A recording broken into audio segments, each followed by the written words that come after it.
I always feel like I didn't choose Nepal. Nepal chose me. And my first visit there was, I guess, in 2010.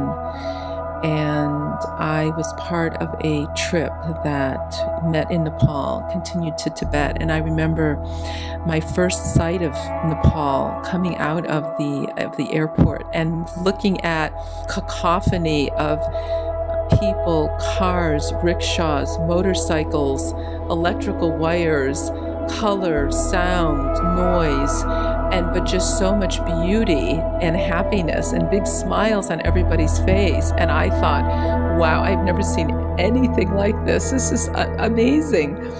And so Nepal is a kind of magical place.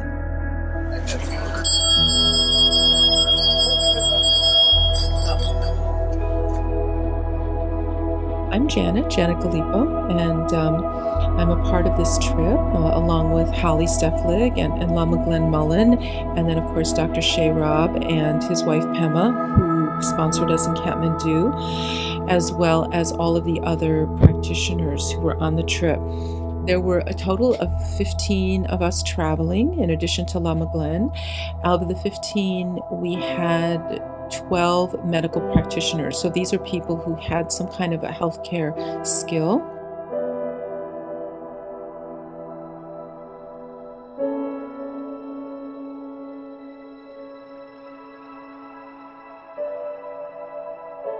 Being there and seeing the way that the Nepalese and Tibetans live in Nepal. These people are poor. They're so poor. The average income for a working family is about $350 a year.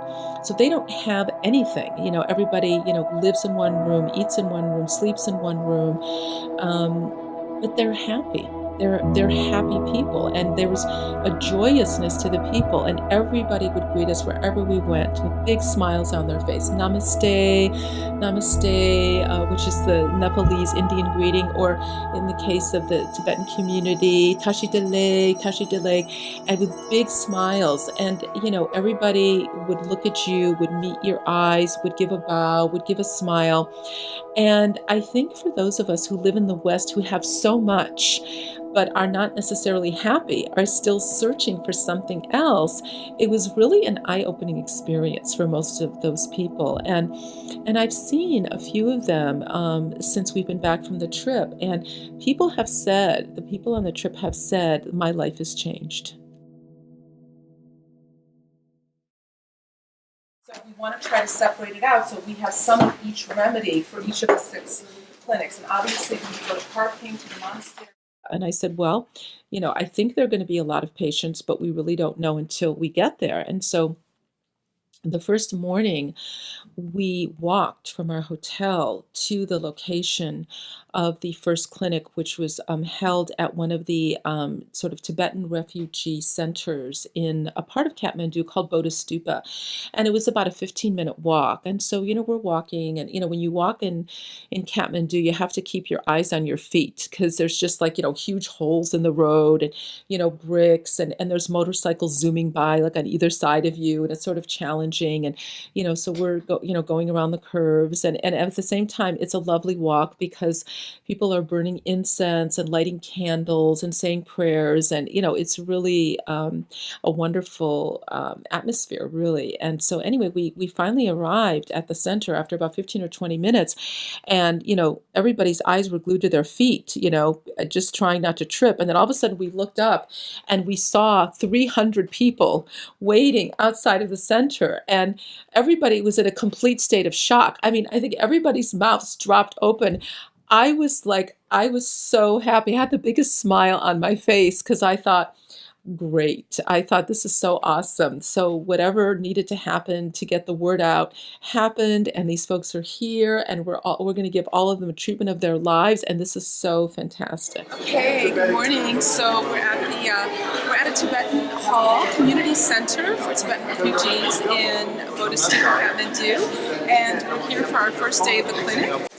Hello, here we are, day 1. Getting ready to start our first clinic. We're in Kathmandu, and as as Janet said, we have lots of people waiting outside, so we're going to get started.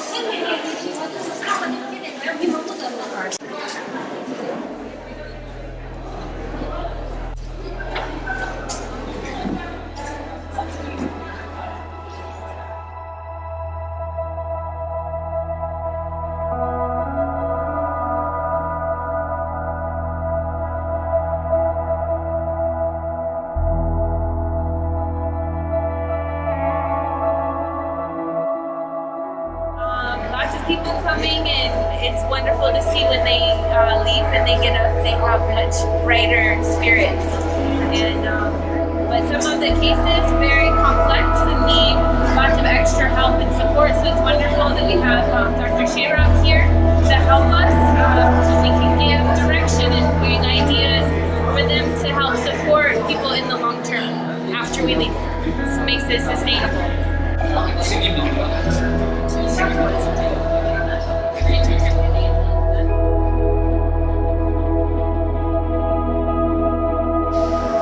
In the past, I had helped on some of my pilgrimages that I led through Nepal and Tibet. I had helped organize clinics in underserved areas, you could say, often in Tibet and sometimes here in Nepal. And needless to say, it's very exciting for local people to have any kind of medical attention come to them if they're in areas where there's either little or no medical services, or alternatively, if it's in an area where the medicines tend to be more sort of the Western formula style, take blood pressure and give some pills and hope for the best thing. So about a year ago, Dr. Janet approached me and asked me about help put together a series of clinics for her and Holly and their circle of friends and healing friends. For us to be able to meet them and to treat them was, a joy and a privilege for us, and they were so happy, so thrilled to be able to receive those sessions. But I have to say that I think the people who benefited the most were the people who went on the trip.